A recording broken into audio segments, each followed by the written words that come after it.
Hello, welcome बच्चों. Today we are starting a completely new chapter, fourth chapter, rational number. ठीक है. तो rational number का theory part आप लोग ने पढ़ रखा है. अब एक्सरसाइज करने की बारी है. तो इसमें जो पहला क्वेश्चन आपके पास गिवन है, द वेरी फर्स्ट क्वेश्चन वो क्या बोल रहा है, वो सिंपल सा बेसिक सा उसमें आपसे क्या पूछा है, डेफिनेशन पूछा है. यहाँ पे क्या पूछा है, डेफिनेशन पूछा है. What are rational numbers, give example of 5 positive and 5 negative rational numbers. और आगे पूछा है, is there any rational number which is neither positive not negative. तीन चीज पूछा है. एक तो आप रैशनल नंबर बताइए, उसका डेफिनेशन बताइए. उसके बाद 5 एग्जाम्पल आप पॉजिटिव रैशनल नंबर का दीजिए, 5 एग्जाम्पल आप नेगेटिव रैशनल नंबर का दीजिए. और फिर एक क्वेश्चन पूछा है, क्या एक ऐसा भी रैशनल नंबर होता है जो ना ही पॉजिटिव होता है ना ही नेगेटिव होता है, अगर वैसा रैशनल नंबर एग्जिस्ट करता है तो उसका नाम बताइए, वो कौन सा डिजिट होता है, कौन सा नंबर होता है, वो बताइए. तो एक एक करके हम लोग सॉल्व करते हैं. चलिए. तो रैशनल नंबर का डेफिनेशन आप लोग को हो सकता है, क्योंकि ये एक्सरसाइज में दिया हुआ है, तो हो सकता है आपके एग्जाम्स में भी आ जाए, तो आप लोग इसको लर्न कर लीजिएगा, है ना. बहुत ही बेसिक सा, बहुत ही सिंपल सा डेफिनेशन है. क्या डेफिनेशन है, the numbers the numbers the numbers of the form p upon q, the number of the form p upon q, comma, where p and q are integers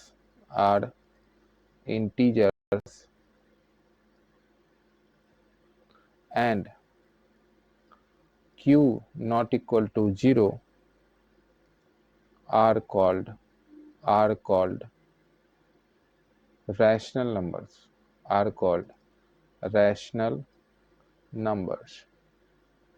clear बात है ना. कि वैसा number जो कि p बाय अपॉन q के form में हो, जहाँ की p और q दोनों इंटीजर्स हैं, और q जो इंटीजर है उसकी वैल्यू 0 नहीं हो सकती.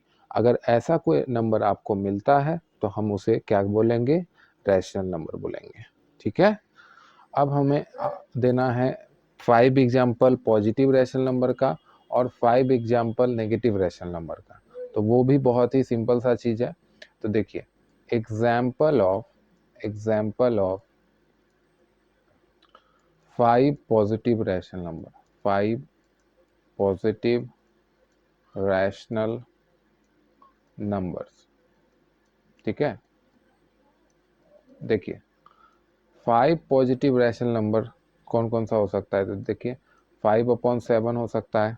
आप कुछ भी डाल सकते हो इसमें, ऐसा नहीं है कि मैं आपको जो बता रहा हूँ 5 वही लिख के आना है.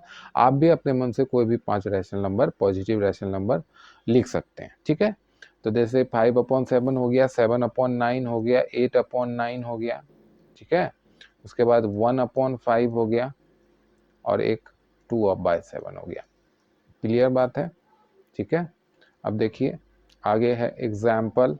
हमको देना है example of 5 negative rational number, 5 negative rational numbers, 5 negative rational numbers. ठीक है. तो ये ध्यान दो, 5 नेगेटिव रैशनल नंबर जैसे कि -5/7. ठीक है. -3/7. ठीक है. -5/9 और 2 और लिखना है तो -1/9 और -3/5. यहाँ भी आप अपने से 5 को और भी लिख सकते हो, कोई दिक्कत उसमें नहीं है. अब जो हमारा लास्ट पार्ट है इस क्वेश्चन में, जो पूछा है कि क्या कोई ऐसा नंबर है जो कि रैशनल नंबर है लेकिन ना वो पॉजिटिव है ना वो नेगेटिव है. तो हाँ बेटा, एक ऐसा रैशनल नंबर है जिसका नाम है 0. तो 0 देखो, तो 0 को 0/1 लिख सकते हो, है ना. अब यहाँ पे ये जो q की वैल्यू है, ये तो नॉट इक्वल टू 0 है, और 0 एक इंटीजर है, 1 भी एक इंटीजर है. तो ये सारा प्रॉपर्टी जो है रैशनल नंबर का सेटिस्फाई कर रहा है. और आपको ये बचपन से पढ़ाया गया है कि जीरो ना तो नेगेटिव होता है ना पॉजिटिव होता है ना। तो इसीलिए इस लास्ट पार्ट का आंसर क्या होगा, जीरो। तो यहाँ पे हम लोग लिख देंगे zero is the only zero is the only rational number, zero is the only rational number which is neither positive, which is neither positive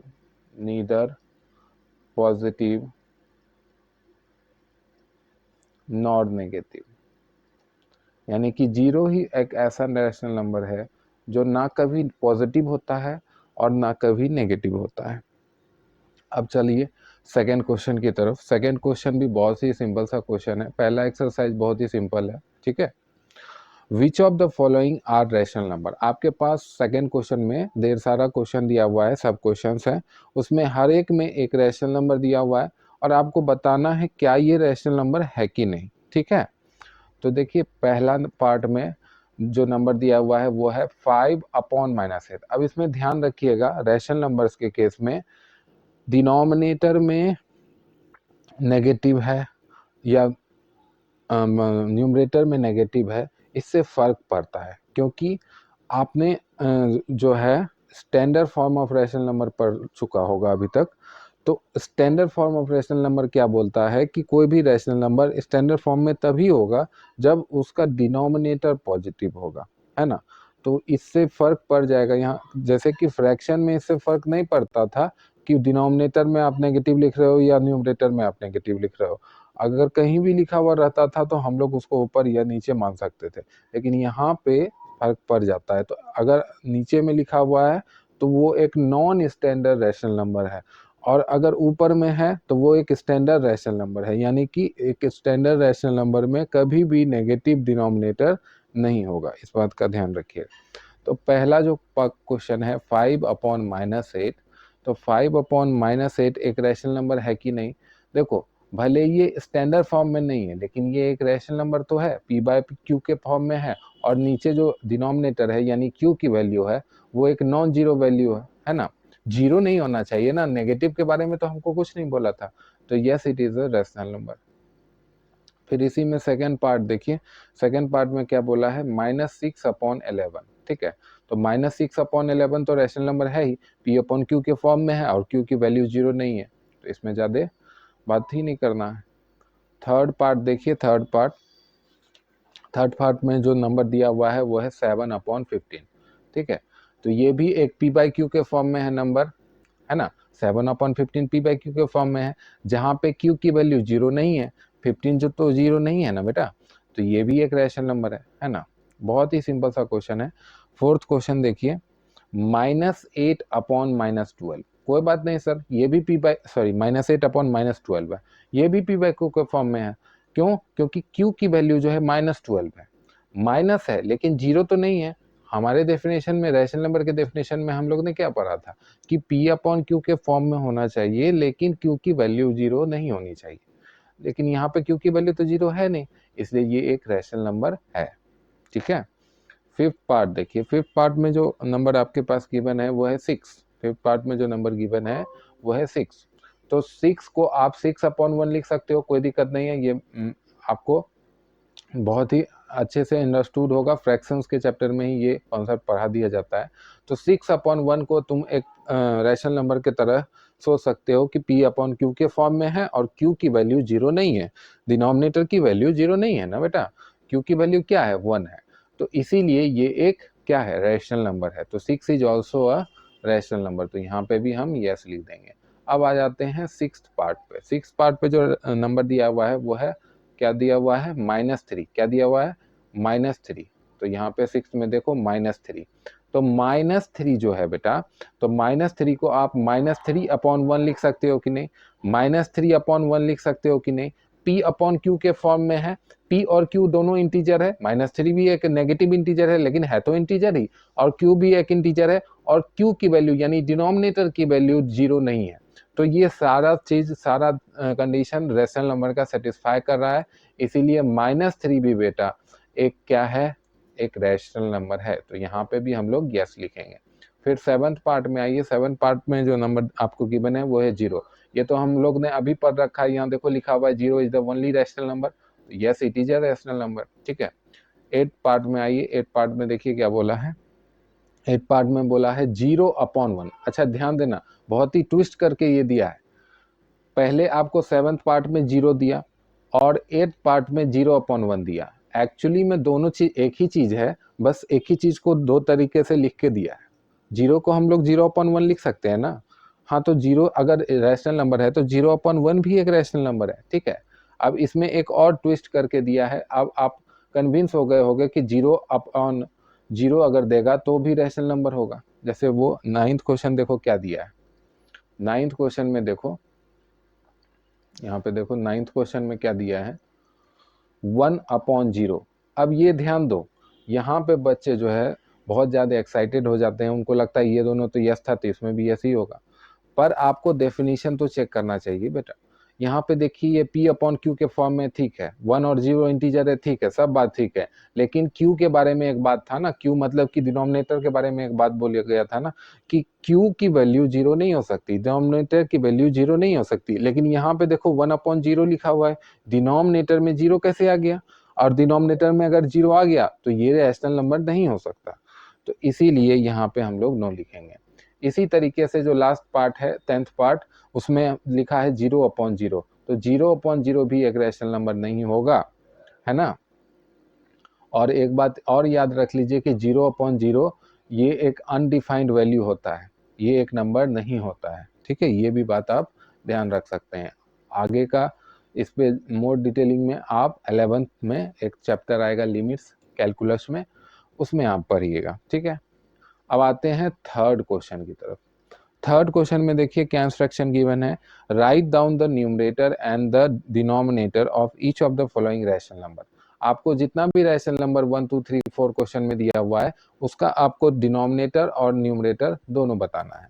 तो थर्ड पार्ट का जो फर्स्ट क्वेश्चन है वो है, उसमें जो आपको रैशनल नंबर दिया हुआ है वो है 8/19, ठीक है। तो 8/19 में आपको न्यूमरेटर और डिनोमिनेटर बताना है। तो इसमें न्यूमरेटर क्या है बेटा, बहुत ही सिंपल सा क्वेश्चन है, 3 क्लास का क्वेश्चन है। जैसे 3 क्लास में हम लोग नहीं पढ़ते थे फ्रैक्शन में, find the numerator and denominator of the given fraction, बस वही चीज तो यहाँ भी करना है। इसमें कौन सा रॉकेट साइंस है।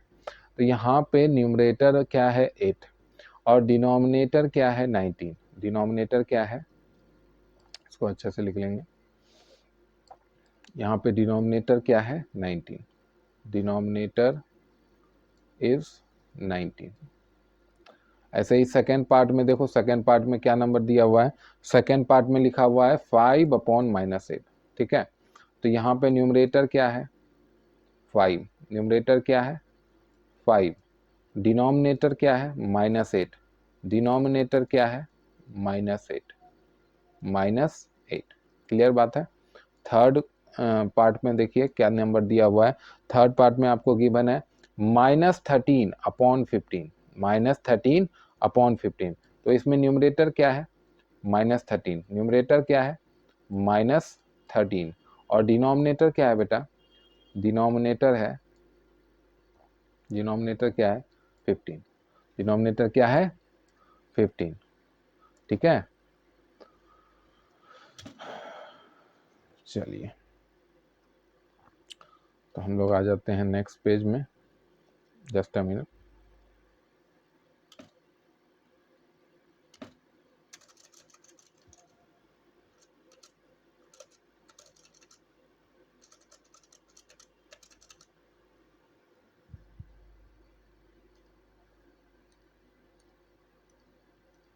जस्ट अ मिनट बेटा, चलिए।